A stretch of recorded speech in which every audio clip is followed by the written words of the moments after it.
Hello les amis, voici une nouvelle vidéo sur la respiration avec notre enseignant Alain Baudet. Je vous propose d'aller jusqu'au bout de la vidéo pour apprécier toutes les nuances et toutes les subtilités qu'Alain Baudet apportait. Profitez bien de ces précieux enseignements et vous pourriez carrément pratiquer en regardant la vidéo. Allez-y, montez les bras. Bloquez la respiration, descendez un peu les coudes. Contractez vos muscles dorsaux. Vous savez où ils sont, hein? Attendez, je me les gratte. Et je relâche. Je monte, je redescends un petit peu, je contracte. Voilà. Maintenant, on ne fait plus ça, mais regardez les coudes. Les coudes montent, descendent. On va s'occuper des coudes, comme si ça s'arrêtait aux coudes. Regardez, les coudes montent, descendent. Et puis le bras suit, bien sûr. Montez les coudes, descendez les coudes. Vous voyez, comme si le bras s'articulait à partir du coude. Et ça fait faire ce joli mouvement des bras qui fait qu'on ne ressemble pas à un planeur, mais un oiseau qui déploie ses ailes. Regardez, coude monté, coude monté, coude lâché. Voilà. Et la main suit, vous voyez, elle... On part toujours des pieds, bien sûr. On appuie sur le diaphragme thoracique.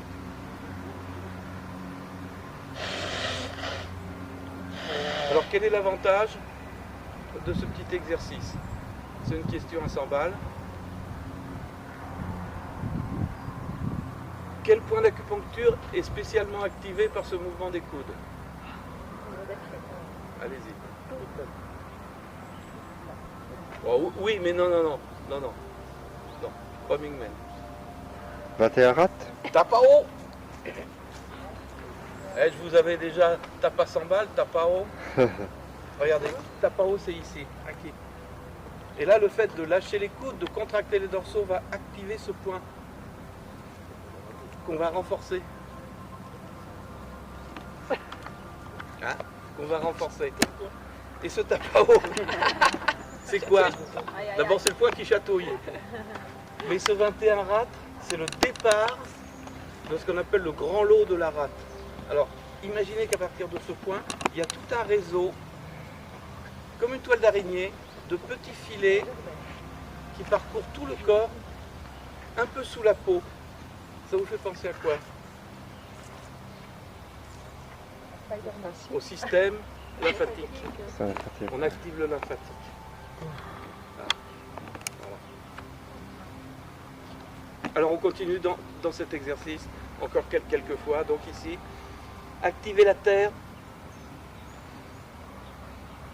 avec le respire métal pourtant, hein, mais avec le jeu du coude et la compression. Alors ouverture du tapao, compression ici, comme si on pressait le point d'acupuncture, relâcher. Donc toute ouverture de cage thoracique va activer le système lymphatique par l'intermédiaire du tapao, mais pas tout seul. On va soulever le sternum ici. Soulever le sternum, rentrer le sternum. Soulever le sternum, rentrer le sternum. Et là, on va activer plutôt maître-cœur, hein, avec le Chanzong, mais aussi encore le système lymphatique, avec une petite citerne ici qu'on appelle la citerne de Péké. Bon, ça c'est plutôt occidental. Pardon? C'est très liégeois, j'ai vu ça. Ah bon? Pourquoi? Le péquet. C'est de l'alcool. On va D'accord. voir le Pékin, le 15. On vide la citerne là. Eh bien, alors on est un pays étrange, hein, quand même. Hein. Et c'est tous des innoqueux. Hein. Des innocueux. Ah ben moi je reprends Julos, hein, je sais pas. Et je traduis pas, je connais pas la langue. Hein. Je connais pas la langue. Allez, on inspire donc ici. Activons le diaphragme thoracique, le sternum. les différents diaphragmes. Alors, je n'ai pas parlé de la colonne vertébrale, hein, parce que ça fait beaucoup, mais la colonne se redresse, s'enroule légèrement. Vous voyez comme quoi ça paraît être des mouvements extrêmement simples, mais c'est extrêmement fouillé. Et ça correspond à beaucoup d'autres choses.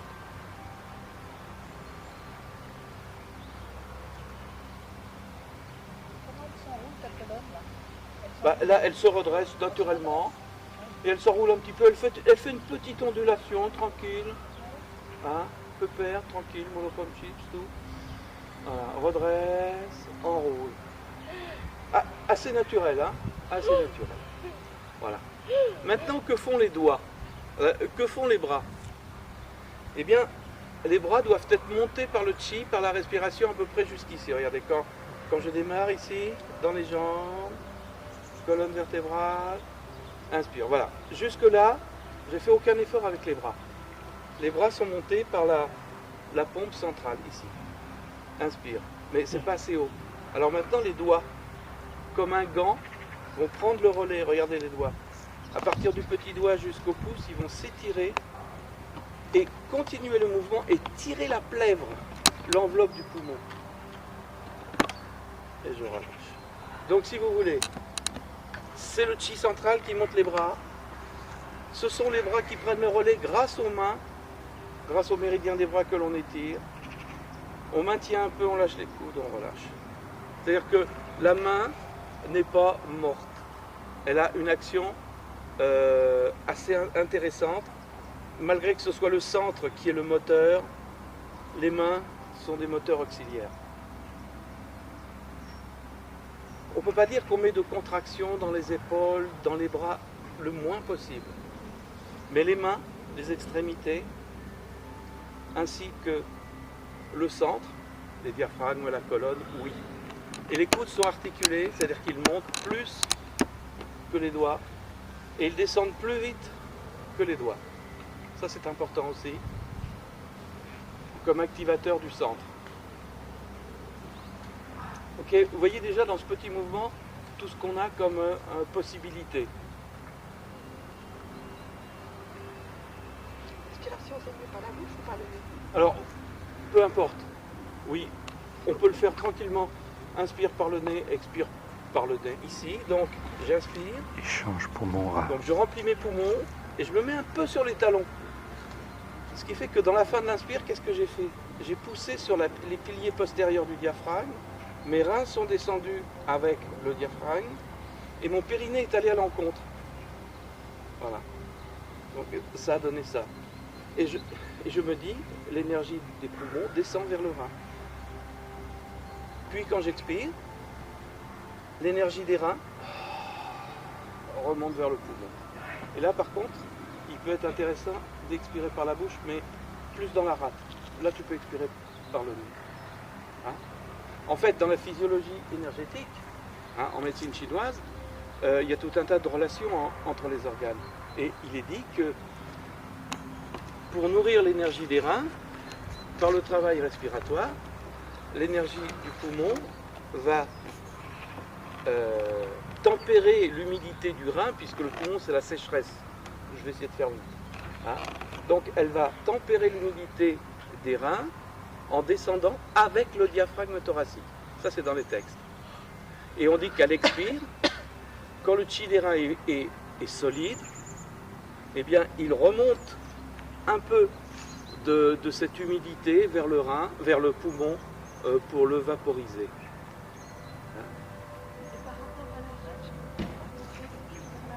Non, mais là, on ne s'occupe pas de la rate pour l'instant. Hein, on s'occupe de la relation rein-poumon et pas d'animaux. La grue, elle va se servir beaucoup de ses bras, beaucoup de ses ailes. Donc elle va ouvrir ici, inspirer, et là son énergie descend dans ses reins. Et puis quand elle va frapper,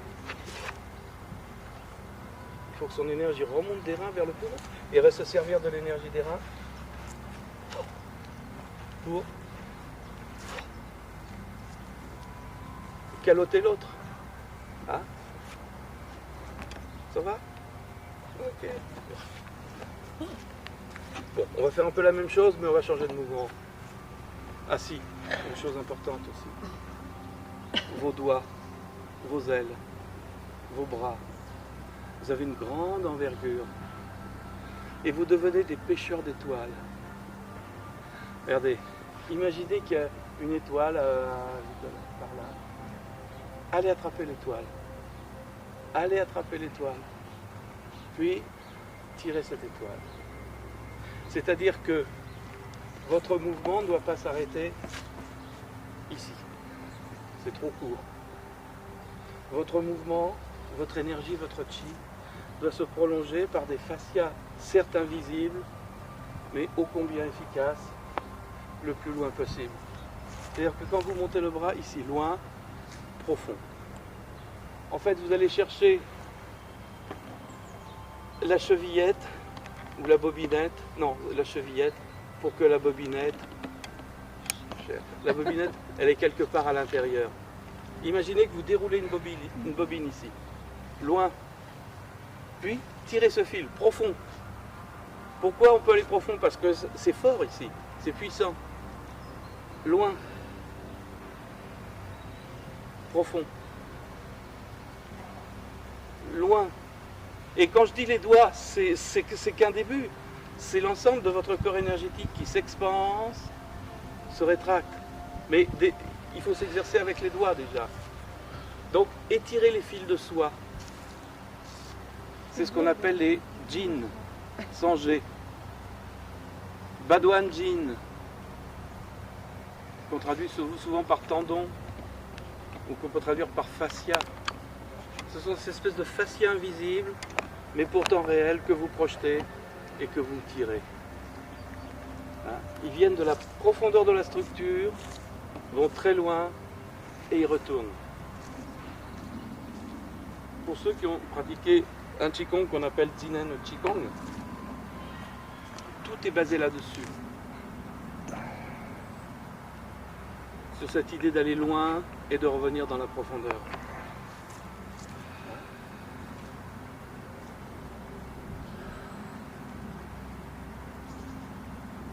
Alors si vous le sentez, si vous le réalisez avec vos doigts, ben, imaginez que tout part par le sommet de la tête, par les pieds, que ça va très loin et que ça va très profond. Alors là, on va très loin sur l'inspire et on revient très profond sur l'expire. On pourrait faire l'inverse. Hein? C'est pas un problème. Mais il faut étirer les fils de soie. Il faut avoir cette dimension.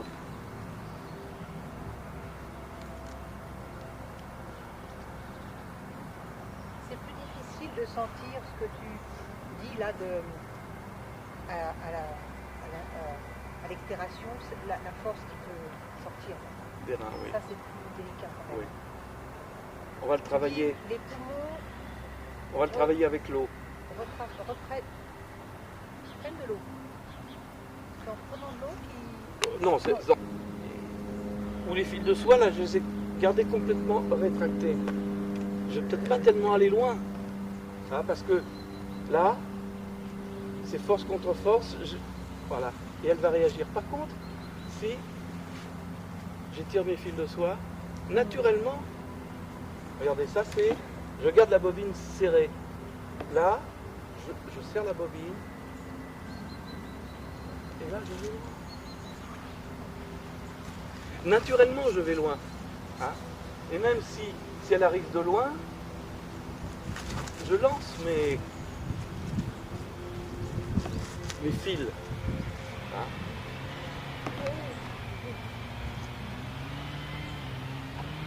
Donc, ça c'est un expiré.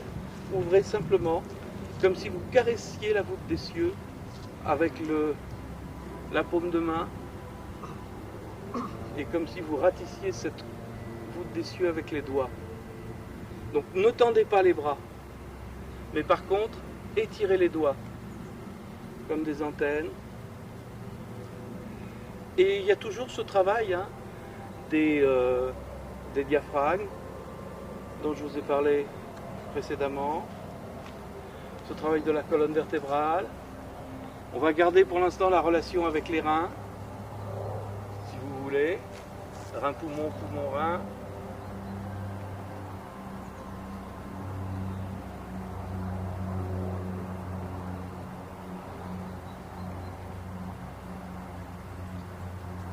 Sentez que les bras montent avec le chi et que c'est juste à la fin que les doigts prennent le relais et continuent à ouvrir le poumon. On devrait le sentir quelque part derrière le sternum. Voilà. Croisez, décroisez, ouvrez. Surtout, c'est pas un mouvement de bras. Hein. C'est vraiment un mouvement du corps entier. Et c'est le souffle qui invite. Respiration, souffle, souffle, respiration. Alors on va commencer à faire le distinguo entre les deux, peu à peu.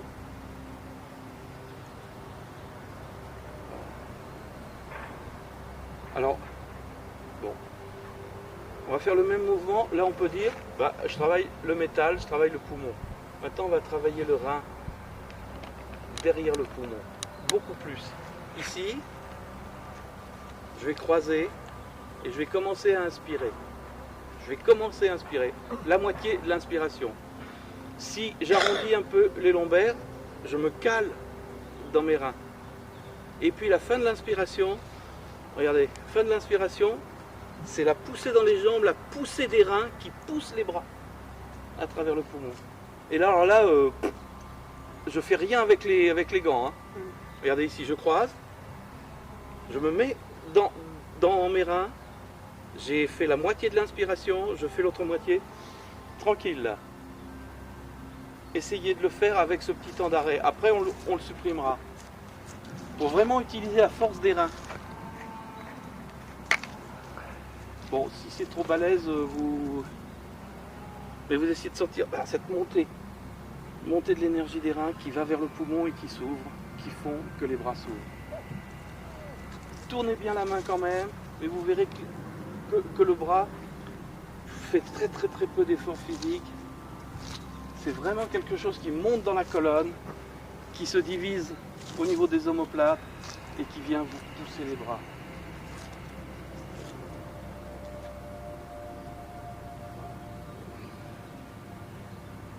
S'il manque un petit peu, tirez avec les doigts à la fin.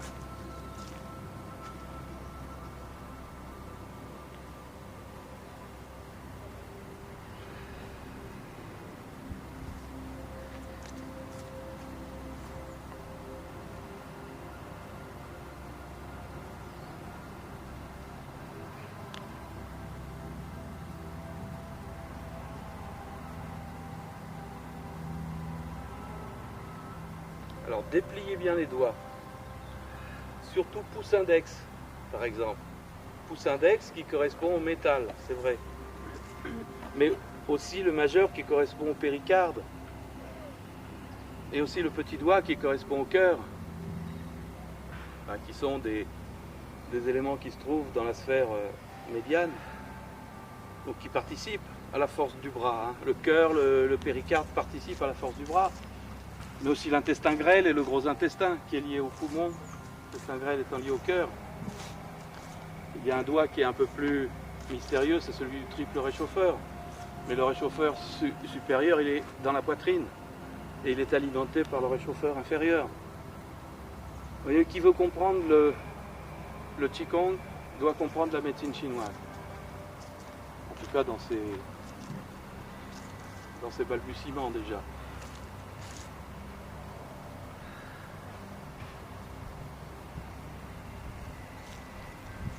Ok, voilà.